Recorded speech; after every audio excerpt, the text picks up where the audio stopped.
All right, you ready? I mean, yeah, I've already asked, but Yep. good to go. Cool. I don't like.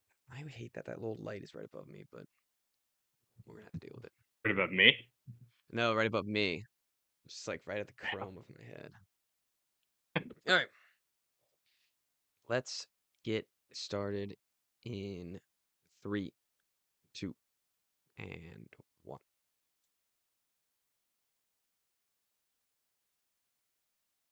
Hello and welcome to the Wise Guys Podcast. I'm your host, Brady Fitzgerald, joined as always by my co-host, Chris Hagan. How you guys doing? We had another great finals game. We had almost a comeback by the Pacers. It seems like they could have had it right at the end, but the OKC Thunder, their defense held up, their offense held up. They never gave up. And the biggest story of the game is Jalen Williams, 40 points, Shea Gilgeous, 31 points. And then on the other side of the ball, you have Tyrese Halliburton, who had two free throws, zero field goals, and ended with 4 points to end the game. He did get injured halfway through the game, but he came back. Um, and honestly, my biggest problem with this game was the Pacers benching TJ McConnell in the start of the fourth quarter. He carried them throughout the whole third quarter. He had assisted and or scored 18 points in the third quarter. Was an absolute monster. Seemed like he just couldn't be stopped. And then they start out Halliburton in the fourth quarter, and Halliburton was on his last legs and couldn't do anything all game. So that was my biggest problem with the game. But it was a great game. It was back and forth at the beginning. The Thunder kind of took it away, but then they had a scary moment. It got to four. It got to six. Right in the fourth quarter, you felt like this. Wow, they're really gonna do it again. Um, Chris, what were your thoughts on last night's game? I mean, it's part of me that feels like the Magic might just be dead. Now it's been back-to-back games where we've seen it slip away in the fourth quarter. Obviously, game four they were up, blew the lead. This game they fought back and then didn't complete the comeback. Ended up making it a game that looked more lopsided than it really was. Hmm. But yeah, the Halliburton thing is weird. I mean, to your point, I think like he's earned the right to play the fourth quarter of an NBA Finals game. Like you're not just gonna. It's not like a platoon situation where you're just gonna play the hot hand. Like they're obviously not even close to the NBA Finals without him. So I get it. I wonder how much the injury actually affected things because if it did, then that's an easy excuse to roll with McConnell and say, well, Halliburton was hurt. Um, but the fact that he was out there the whole fourth quarter makes me think that it really wasn't that significant, and that he was feeling fine and just sucked. Yeah. So you Well, he can't really sucked have before the that injury. in Game Five of the Finals, right? So that's why I'm saying like I don't know, and I don't know if people are like making the argument that it's because of the injury because to be honest, I haven't seen a lot of people defending him. It's more so like he just disappeared. Yeah. But I think it's tough to argue that other side. And yeah, it can't happen at this point in the season. Like there's definitely something to be said about facing this OKC defense now 5 games in a row. Like they wear you down. Um, and, now back in Oklahoma where you don't have the crowd on your side, it's probably tough to to make things happen. When like you were the focal point of the opposing defense. So this is kind of getting into like the debate that we had after game two, where it's how big of a superstar is he really? Hmm. Um, you don't see superstars put up numbers this poor. Like guys have bad games, but finishing 4 points in game five of the NBA Finals, And that's no not field great for the goals. No field yeah. goals is the biggest surprise and the biggest shock. And he doesn't need to have 30. Like nobody's looking and nobody expects him to have 30, but we No, need him he's to a look. hero game one with 14. Yeah, and he just needs to look a little more comfortable than he did, and that's what would scare me the most. Yeah. Even going into Indiana, it seemed like from the jump, for once in this playoffs, we saw the Pacers be uncomfortable. Right. And maybe it's just the Thunder figuring something out. Clearly, they figured out that Jalen Williams is a mismatch because if you look back at his highlights, a lot of those buckets are easy buckets. Um, not like the sense of course he's dunking over people, but he's dunking over people and getting it and like using his size to his advantage and really disrupting the Pacers defense that has been good all season. Um, and they had Aaron Wiggins come back again. He hit a couple great threes that they needed. They they didn't have Caruso in this game though, so like call that even at this point. But 71 points between their two stars. That's not going to cut it when the other Tough to team is beat. yeah, the other team is 32 with their two stars. So it is tough to beat. It's you got to play perfect and the role players for the Pacers have been solid all series. Andrew Nimhard has had a rough couple games here. He's been good on Shea to make him feel a little uncomfortable, but how much uncomfortable are you making him when he's scoring like his worst game is 22, I believe, and that was in game 3. So it's a it's a tough road ahead for the Pacers. I mean they were in this position before with the Knicks, um, where they were down and then they had to come back, right? Was that went 7, correct? In the Last Garden? year. Oh, yes, it was last year. Yeah, I saw it on Twitter and I got debated. It was last year that way they did that. Um, but similar Pacers team, they've been down, they've been doubted. But they have to look comfortable from the start in at home in Indiana.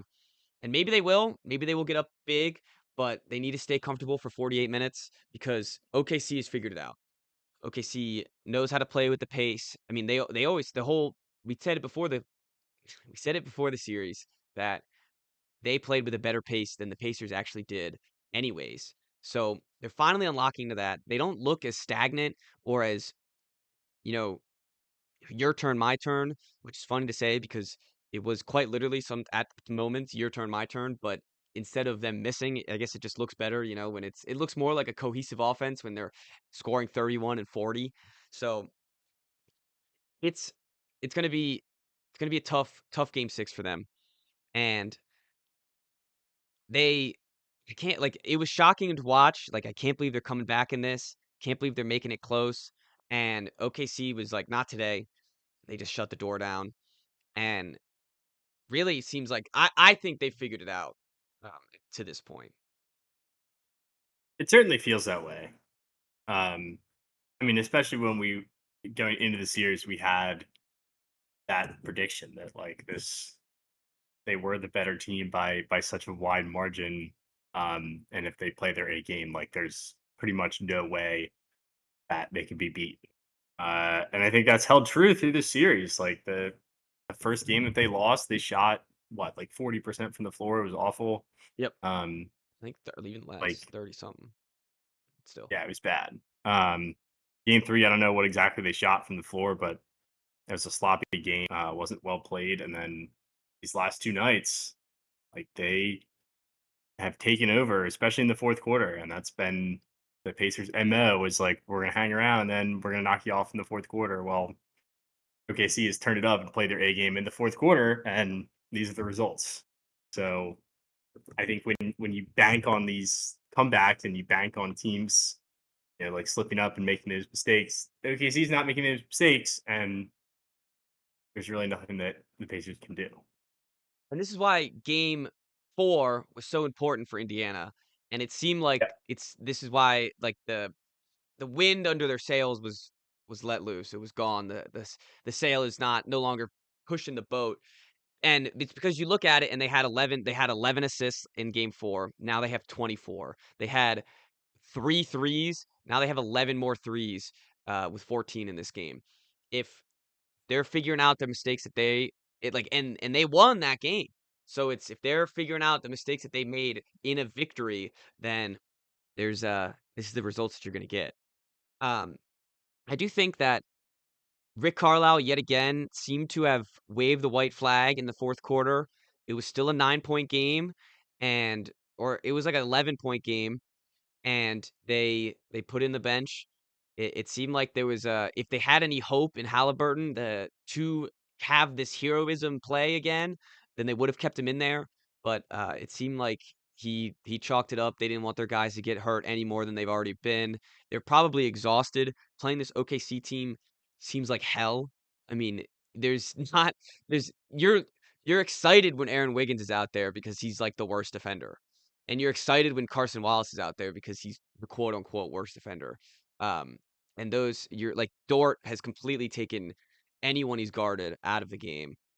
Shea Gilgeous has had some moments. There's been some blowback rates that I or blow by rates that I've seen that are pretty staggering. But he's always playing great defense. And they had 12 blocks, 15 steals. First time in NBA history that has happened for a finals team. Just absolutely impressive. Um, and it helps that they're at home. They definitely don't. Their younger guys definitely don't look as shaky. Like Aaron Wiggins doesn't do this in Indiana, as we've seen, um, and Carson Wallace doesn't get 11 in Indiana, as we've seen.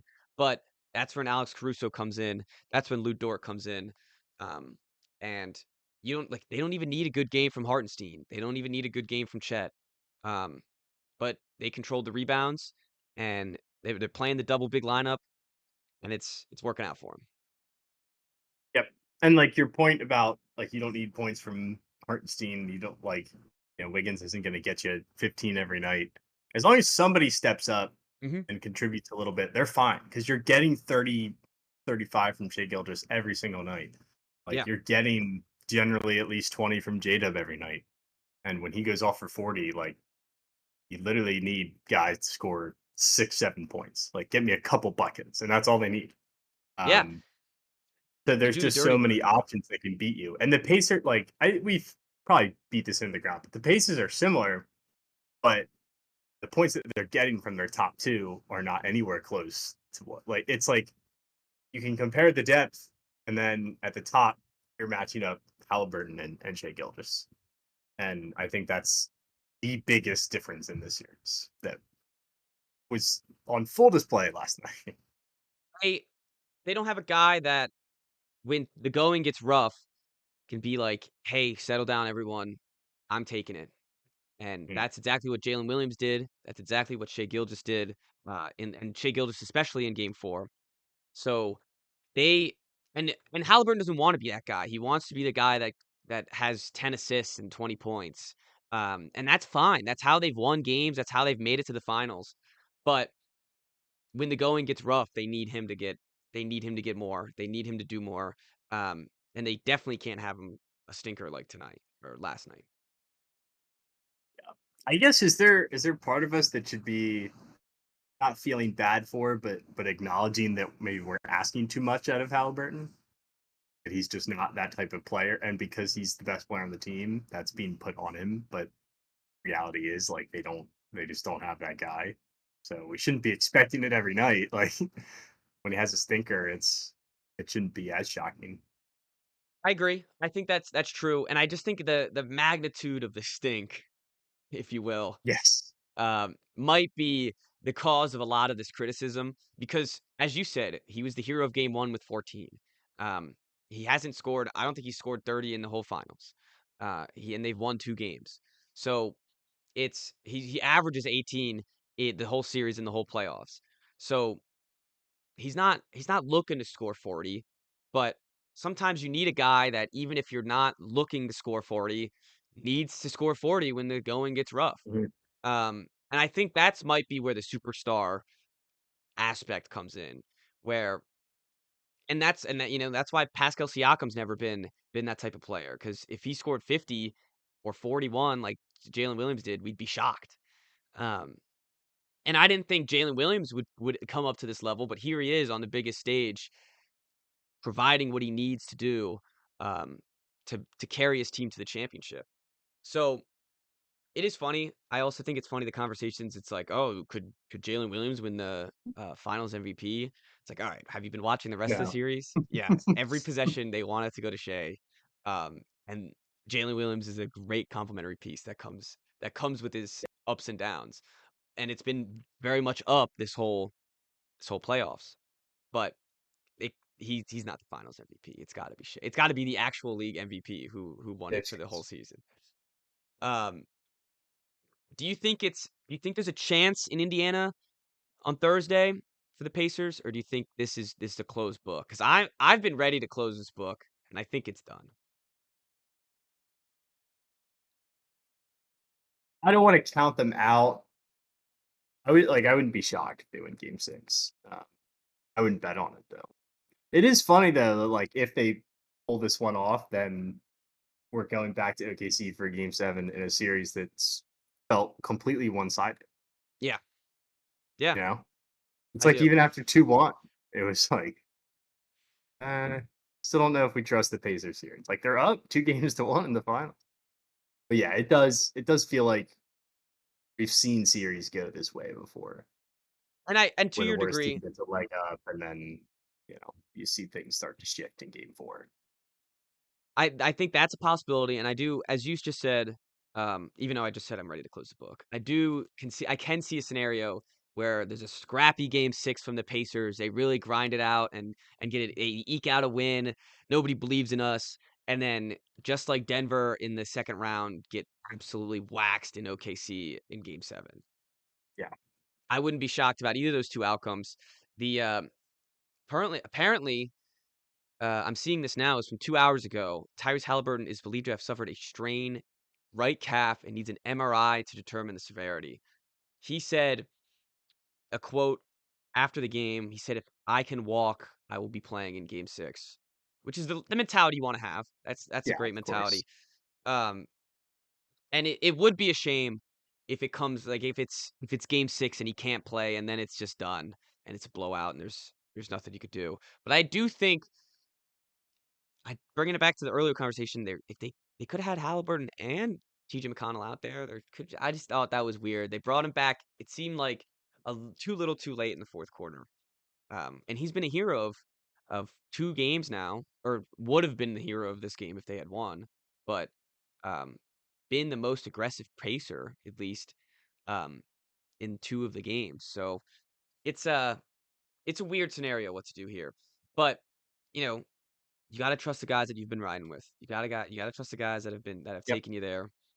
And if he's healthy enough to play, then he should definitely start and play. So um, I just hope we don't see a hobbled version of him, a somehow worse version. I guess there's not really a worse version of tonight. So um, yeah, Yeah, I mean, you always hate to see yeah, a, any playoff series impacted by any sort of injuries, we did. because there's always that little like what if. Yeah, and it's an excuse. We can diminish OKC for this, or we can diminish the Pacers for this, or rise the Pacers for this and diminish OKC. Like it seems like just something on Twitter that people will bitch about. Yeah, And speaking of Twitter, we ended up bullying the NBA yet again. They televised the player introductions for the first time on ESPN since 2013. Which I think is just funny because it's like they didn't do it at the start of the series, but they heard all this production shit about how bad it's been. Some of us, I mean, clips we posted saying the same shit because it has been horrendous. Um, and they did the player introductions, which was electric. I thought was great. And then they just got right into the game. None of this pregame stuff that about Kevin Durant or about what the Spurs are gonna do.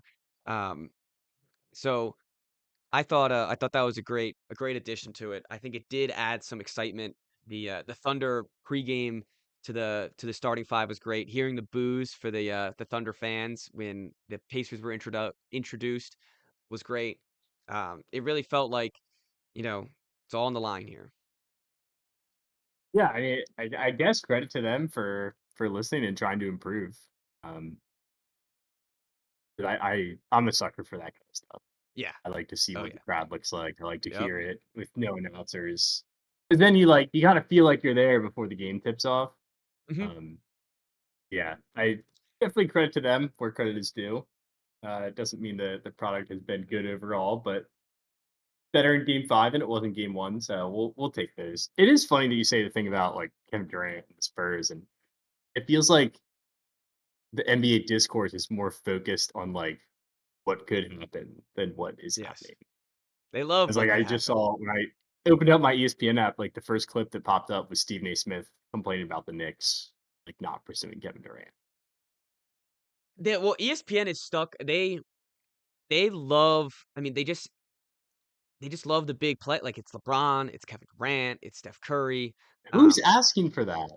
I'm not sure, and maybe because somebody Seriously. looks at that and they click on it, like they not us, but you like someone who's a casual NBA fan is like, oh well, I want to hear why Stephen A. is ranting about the Knicks, even though they're not playing. Like what could have happened? And then all of a sudden they have 100,000 clicks or whatever. They probably get millions. So um, I mean, people are clicking on it, like, they wouldn't do it if people weren't clicking on it.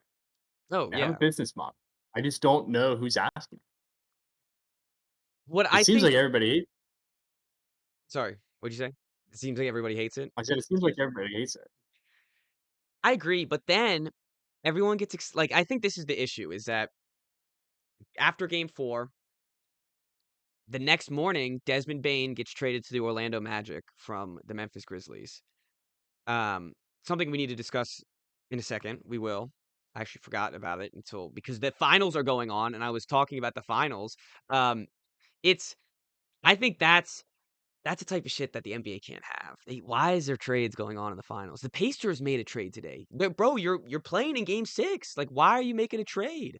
And it's for like draft picks, so it doesn't affect their roster, which I don't know. I don't even know how trades can go through right now. Like, it kind of makes me mad. I think that'd be illegal. It kind of makes me mad. Like the NFL, I think I remember what Alex Smith got traded before the Super Bowl to the Commanders. Then the football team, or was he a Redskin? He was a Redskin for a year, Okay, I think. so but No, 2 they got years. that He was didn't play it. Yeah. Okay. That was during the playoffs though, correct? Maybe? I don't remember the timeline of it. I I'm 90% sure that was, but there's not many of these trades that happen during the playoffs. And now it seems like after Saturday, it was like, oh, the floodgates are open, people. Like we're on Kevin Durant watch, we're on all these guys watch. Like it's time to do NBA trades. And it's like, no, it's time to finish up the finals real quick before we get to like I get that the Real I guess right, real quick, I think captures everything. Like, "Alright, let's just finish up the season real quick so we can get to the offseason." Like, yes. why are we so focused on the offseason if we don't care about how the season ends? Yes, completely agree. And I guess there's a part of it where the draft is literally in 8 days, which I think is insane. Actually, I am if unless I saw it correctly, just NBA you're this. You follow the league clue. yeah, June 25th. It's we got we got 8 days. It's next Wednesday is the draft. It's So, insane. it is insane, and I think that's I don't know why the timeline is that way, like, I know they wanna do summer league and they want it but you can't push it back another week, like, it can't be 2 weeks from now? Like, I don't know.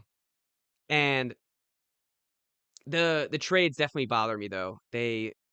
I like now we have to talk about Desmond Bain going to the Orlando Magic. To be honest, like I'm sure like it's gonna make them a better team. They're probably gonna compete for the East a little bit.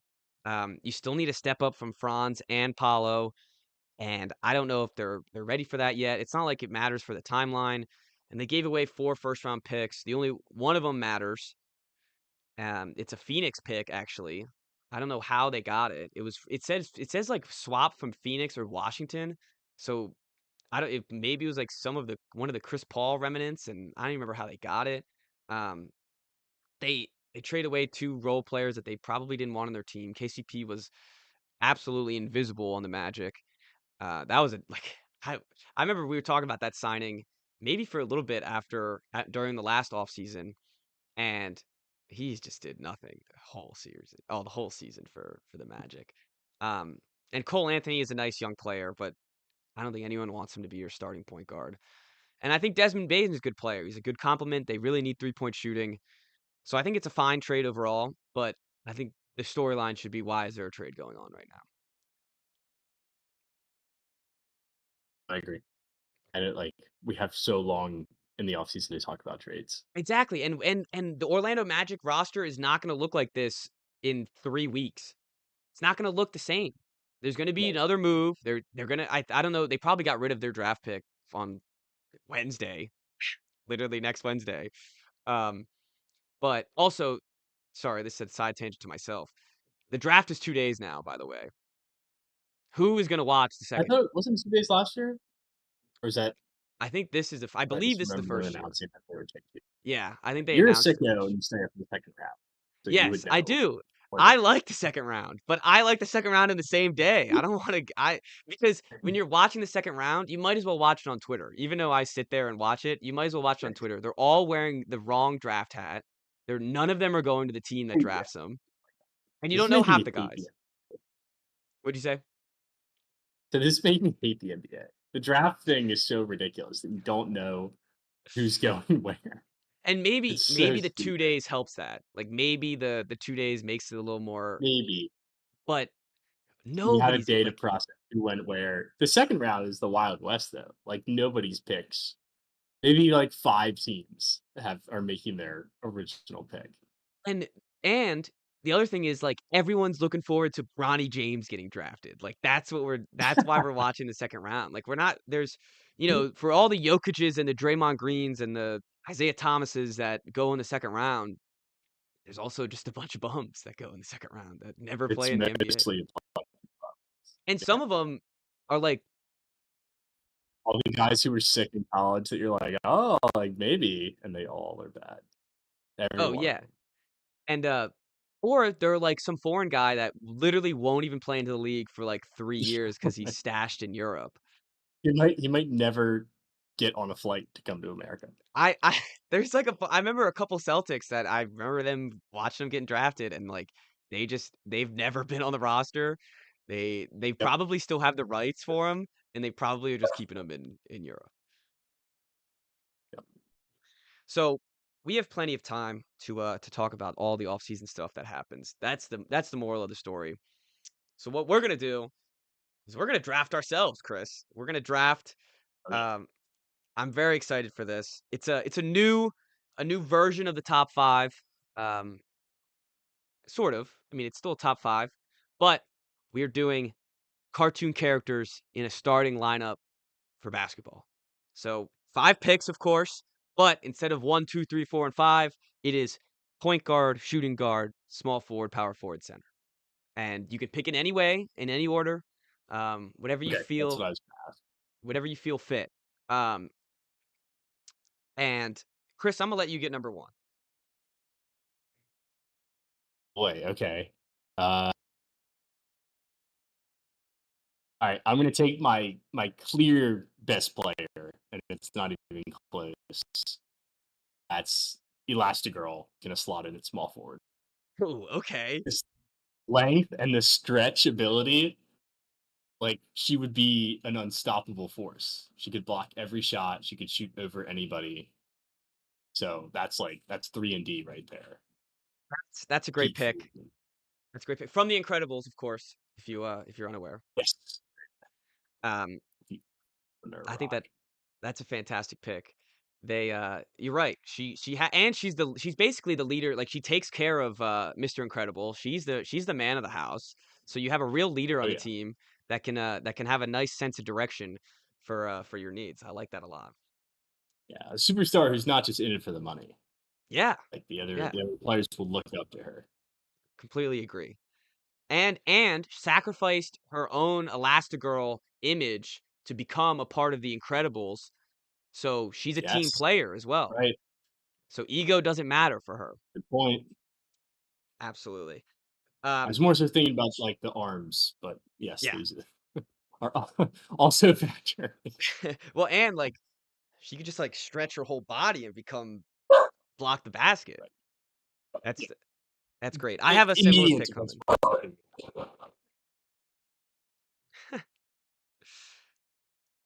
Oh, Maisie causing some trouble in the podcast. What else is new? What else is new? Are you good? Can you still hear me? You good if I take my pick? Go for it. All right. With my number one selection, I'm taking my center, my team leader, Optimus Prime.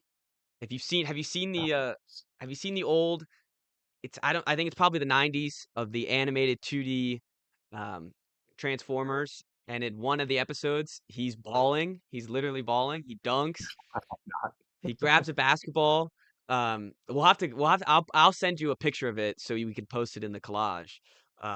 But that is he's already got the ball in his hand. He knows what he's doing. And team leader aspect. He can come a truck with the ball and just run some guy over. I don't know if he can still dribble doing that. We might have to check the rules. But Optimus Prime, I baby. mean, he could space the floor as a car. That's true. That's He set yeah. screens. Oh, he's great. Imagine a Yeah. pick and roll. He sets the screen as a car and then turns back into the Yes. That's a robot. great idea. That's That's pretty awesome. cute. And then yeah, you're right. He could you pick as a truck and then roll, you just drive down to the hoop, become Optimus Prime again. Bam, slam dunk. Slamming on anybody. Um yeah, Optimus Prime baby. Love it. That's unstoppable force to put at your 5. Completely agree.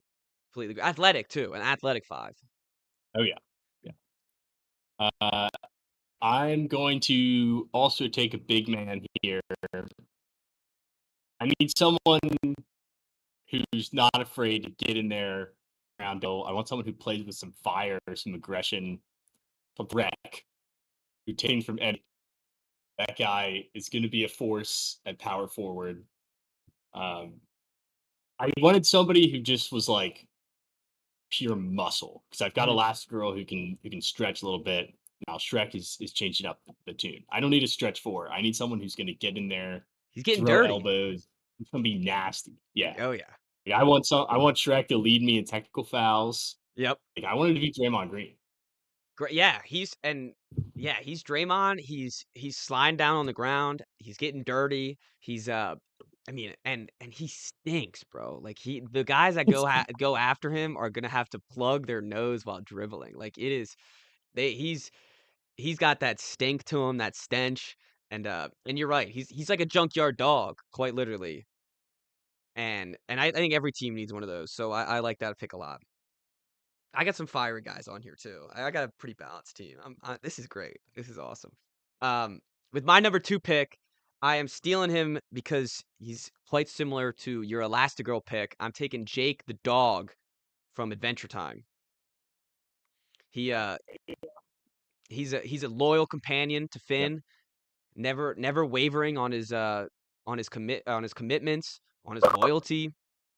Yeah, he's a dog. He's the man's best friend. So Jake the dog, man. I mean, he can and stretch his arms just like Elastigirl. Kind of similar powers, pretty much the same thing.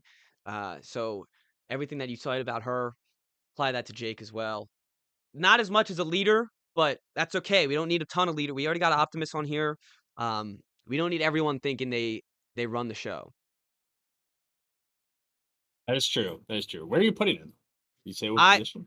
yeah, I'm gonna put him at small forward to match up directly with your Okay. Elastigirl pick here. We're not actually facing each other, but Yeah, you I know, like that. yeah. Okay, good, because my center does not line up with Optimus Prime at all. I love how you say that too, as if there's a scenario in which we could face each other. I know, right? That would be so sweet. AI's gotta be powerful enough at some point that I was we just could saying we're not that nifty with AI, but if we were, I think we could figure it out. yeah, wait, there's gotta be some AI, like, type to We video could that we could just line these up. We could ask him to analyze it. ask Chad to just write a Yeah, description how the game would go. So yeah, maybe we'll do that. that might be a good idea to post. If people are interested, might be a good idea to post. Um, what you got? All right, I'm gonna go back into my backcourt here and take my shooting guard, Randall Boggs from Monsters Inc. Oh, I want okay. someone who's slippery, who's able to get to the basket easily, and who's just going to be a hawk on defense.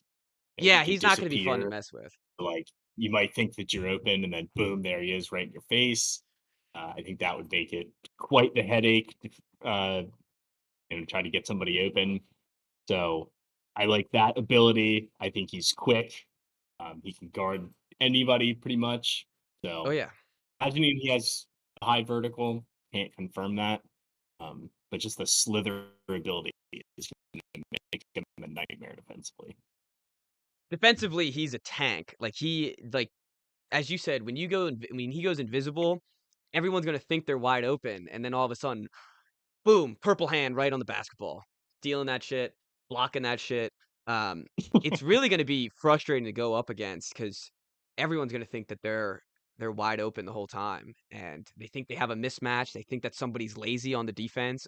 There are only 4 players out here, and then bam, all of Yep. a sudden Randall's coming out right behind you. And he's kind of like that Lou Dort. He could probably hit some threes.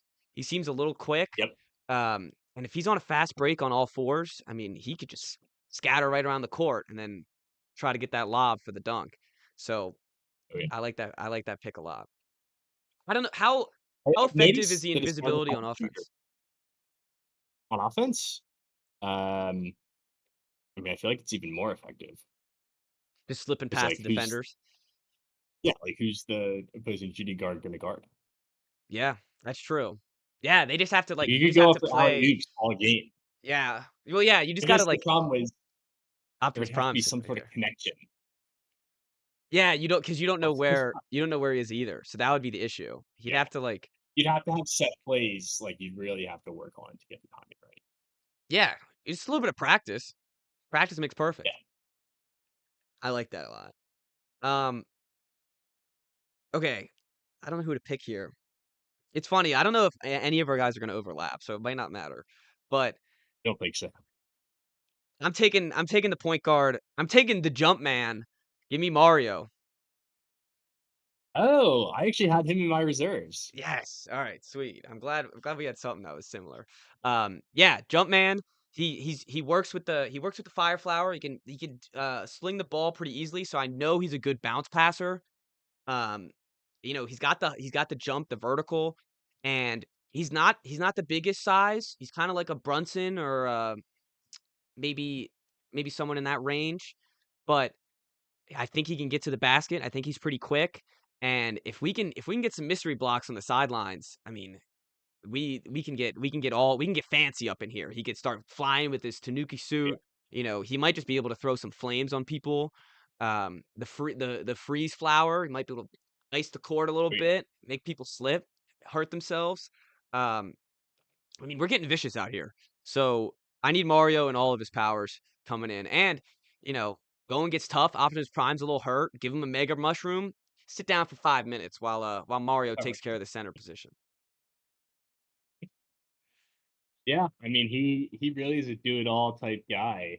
Um, the other thing about him that I liked was just like the mental fortitude. Like you need a guy that's It's stable. clutch. Like he's definitely a stable presence. You don't worry, you know, like getting into the later stage of the game. Like you want the ball in his hands. Mhm. Definitely think that he can hit you a shot late. Like he's not going to miss big free throws. So that was the big appeal for him on my team.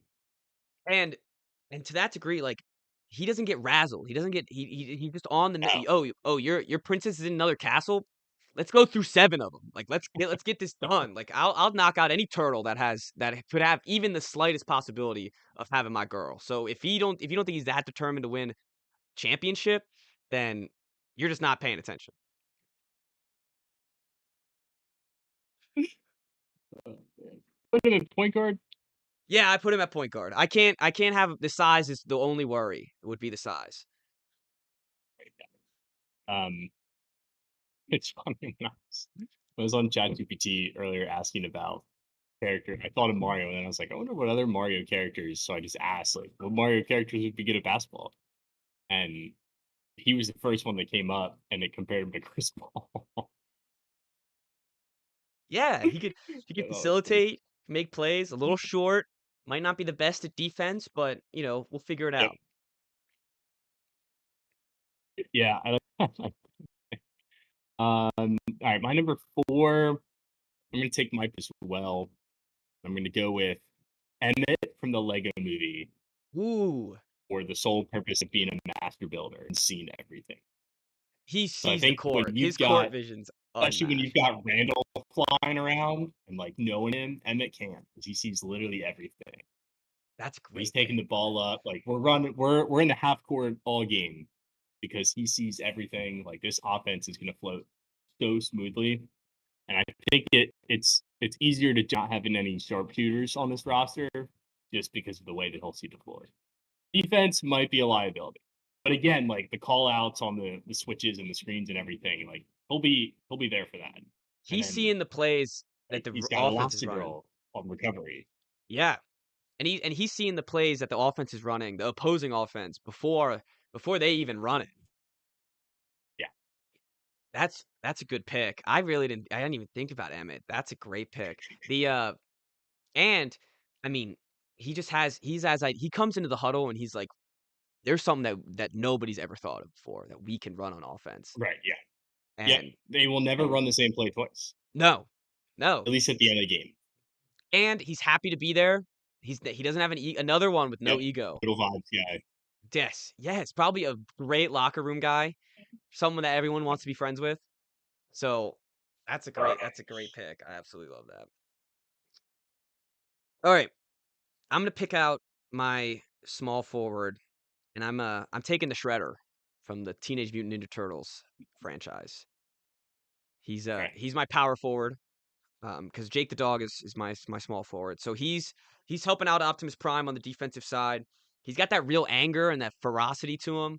Um, and like he just like when he hates something, like he freaking hates turtles. He's not a fan of turtles. So if we can get him to hate the opposing team as much as he hates turtles, Shrek. Shrek, yeah, Shrek looks like a turtle. So like we just be like he's basically a turtle. And and he's got like I mean, he's got blades on his arms. You don't wanna shove your shoulder into him. He's all spikes. So that's gonna be tough for the opposing offense. They have to really space him out. And that could be the issue. I don't see his jumper being very good. Um, he's got a lot of armor on, so it might be bogging him down a little bit. But I think defensively, he's taking the cake here. I mean, your guys in the paint are going to be unstoppable. Him Yeah, it's lining pretty up tough to go Optimus Prime. against. Yeah, you're going up against a It's, truck, and basically a giant knife. so a lot of jump shots Yep, on the gotta other space side. the floor against my team. Space the floor. That's a good pick. I don't know much about him to be perfectly honest, but what you've said and I'm looking at seems like he would be pretty effective for. Yeah, oh yeah, he's got size to him too. He's got some size. My five works out that it's number 5 on the floor as well. I'm taking At my a center. center as I like the height. I think he's got a Oh, you sneaky cut good out. jump Sorry. shot. Who we got? No, I'm taking Gru. I like the Drew. length, Okay. I like the height. Yes. I think he can stretch the floor a little bit where Shrek can't. Um, so that'll help out against your guys. Like Another don't need genius. him to bend around the side as much.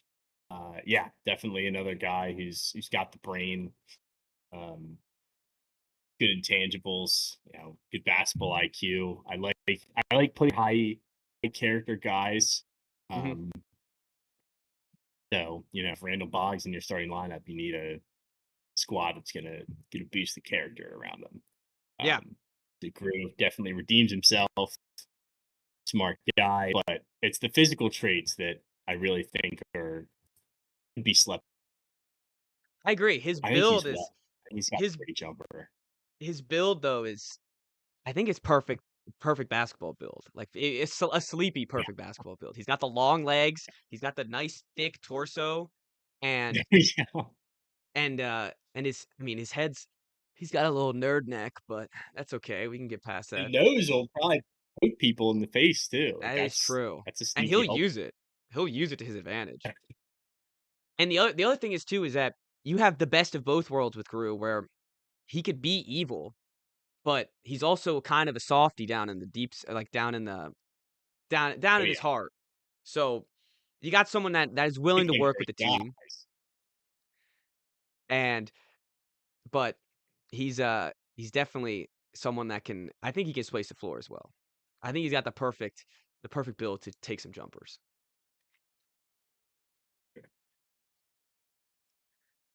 Do you hear that? Nah, Okay, well that's good. My dog's going crazy. not really. I don't know why, but oh well. At least it's not going through the mic. Um, all right. So I got my last one. I'm gonna pause real quick. All right, I just had to shut the dog up for my own sanity. Um, so my last pick, I need a shooting guard. I'm going with someone with another spicy personality. It's kind of I don't know how him and Shredder on the same team would work out, but I like Prince Zuko. I think Prince Zuko has some athleticism. He's got the nice size to be a shooting guard. He has to throw the fireballs long distances, so I feel like he's got a jumper. And he's another guy that has some anger and determination, but could also he at the end of the series he comes on the Avatar side, so he can work as a team when the going gets rough and when his way doesn't work out. He can listen to Uncle Iroh on the sidelines, and really mellow out by the end, hopefully. Yeah, definitely someone who could turn up on defense too. Yes. Like late in the game, you need to stop. Hmm. So that's our starting fives. Chris, let's give our starting fives one defining thing that they're gonna do, and then one maybe a weakness that we might see in their game. I think mine is just suffocating defense, Yeah. and it starts with Elastigirl being able to intercept and block pretty much every pass or shot. And then you have Randall Boggs who can appear at any point on the floor and strap up to bang around down low. So I think defensively, like we're talking about playing games in the 50s here. I completely agree. I think that another strength of yours would be the playmaking. I think Elastigirl, Yeah, Gru, and Emmett all playmakers, and then you have Randall and Shrek to they stay in the positions. They're the ones not moving as much, even unless Randall has the designed play. But Shrek is definitely not moving. He's not. doesn't need to cut like appear places. Hmm. Yeah, and so I think Emmett and Elastigirl and Gru are going to be able to figure out how to use Randall to his best abilities.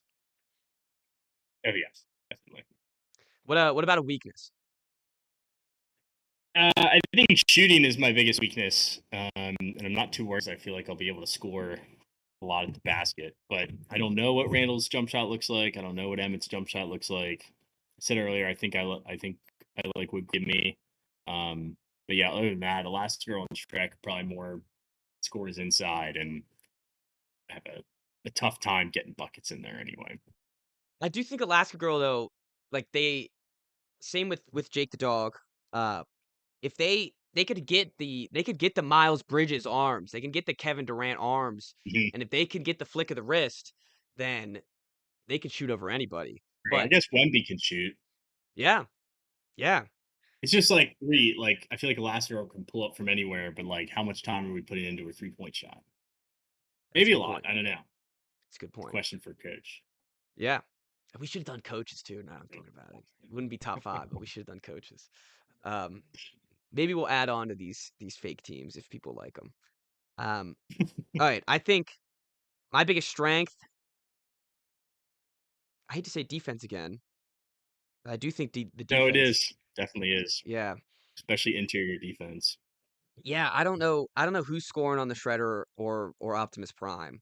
Um, and Shrek, like Shrek's not gonna care about bumping into the Shredder. He seems like has a high pain tolerance, so I don't think that's gonna matter too much. And he might be able to bully him a little bit, but then he's got to get past Optimus, who's um, helping out right at the baseline. So I do think that that will be troublesome for anyone going after them. Um, I think Mario's the weakest defensive point, but I think the rest of the guys are pretty solid. So it's kind of like a New York Knicks scenario where as long as they're not hunting Brunson, then they're going to be in good shape. Yeah. And this doesn't I don't see a Carl Anthony Towns here who you could also hunt. So I feel like it's a good point guard to have. And then weakness. Hmm. My weakness here would be attitude because Lots of fire guys on there for I got sure. yeah I got two fiery guys on here, and I don't know how Mario's going to take it. Like Optimus is our leader. Will they get sick of Mario? Like, is he going to turn into Russell Wilson? I don't know. That's what I'm worried about. I think that his personality could be a detriment to the rest of the team because they're gonna listen to Optimus. Optimus speaks, you Yeah, listen. Um, but I think Mario's gonna be like, I'm next up. Like you also got to listen to me. And yeah. Zuko ain't playing with I mean, that. he's the worst player Shredder on ain't the playing with floor. that. And Jake won't care. He's the best character guy that I have on the team. But Yeah, he's a vibes guy. yeah, definitely a vibes guy. But he might be the guy though in the locker room. It's like, man, like I'm having a great time, but like Mario kind of sucks. And then like once You can't lose Jake. That's that's your what big yes, that's the key. If he starts saying big that, thing then if the you're rest Mario. of the team is not getting behind Right. Mario. You're screwed. Yeah. He I need to make sure that he's not the number one option. I don't want Mario to be the number one option. I don't think he would be. Neither do I. So I think that works out. I think that they all fall into place, but there is definitely, I mean, couple losses in a row, and Shredder and Zuko are going to be livid. Like that's that Yeah. they're not going to be happy. And I hope that doesn't mean they try to take over the game, um, and try to force their own type of game on our team basketball here. Just play this. Playmaking might be an issue too. Now that I'm thinking about it, Jake's probably a good playmaker. Uh, Yeah. Mario's Mario's a good a playmaker. solid playmaker. He can bounce pass, man. Like we've seen it every game. He's bounce passing everything. Yeah. So I think that's solid. You don't need 5 playmakers on the floor at once. It's a good point. It's a good point. All right. So let's take it from the top. We'll run through them again, and then I guess we'll sign off. Got anything else, right? All right. Let's run it. My starting five for cartoon characters. Point guard, I'm running Mario from Mario. I'm running shooting guard Zuko from The Last Airbender, Prince Zuko, if you will. Um, my small forward is Jake the Dog from Adventure Time. My power forward is Shredder from Teenage Mutant Ninja Turtles. And then my center is big man himself, Optimus Prime from Transformers. All right. And I got, that's funny. I have all movies. Yeah, I noticed that. But That was pretty. Emmett, Master Builder from the Lego movie. I have Randall Boggs from Monsters Inc. and my shooting guard. Got Elastigirl from The Incredibles at small forward. I've got Shrek from Shrek, power forward, and Gru from Despicable Me.